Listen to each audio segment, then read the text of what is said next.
মোবারক, ঈদ মোবারক। বাংলাদেশের কোটি কোটি মানুষের ঈদের সুখের স্মৃতি হয়ে আছে বিটিভির আনন্দমেলা। আমাদের ছোটবেলার ঈদগুলো ছিল একটু অন্যরকম, তখনকার অনুভূতিগুলি ছিল খুব সুন্দর।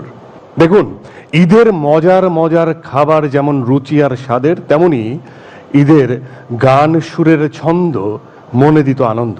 আপনাদেরকে নিয়ে চলে যাব এখন দারুচিনির দ্বীপে। সেখানে অপেক্ষমান নৃত্যশৈলী নিয়ে দুজন গুণী শিল্পী।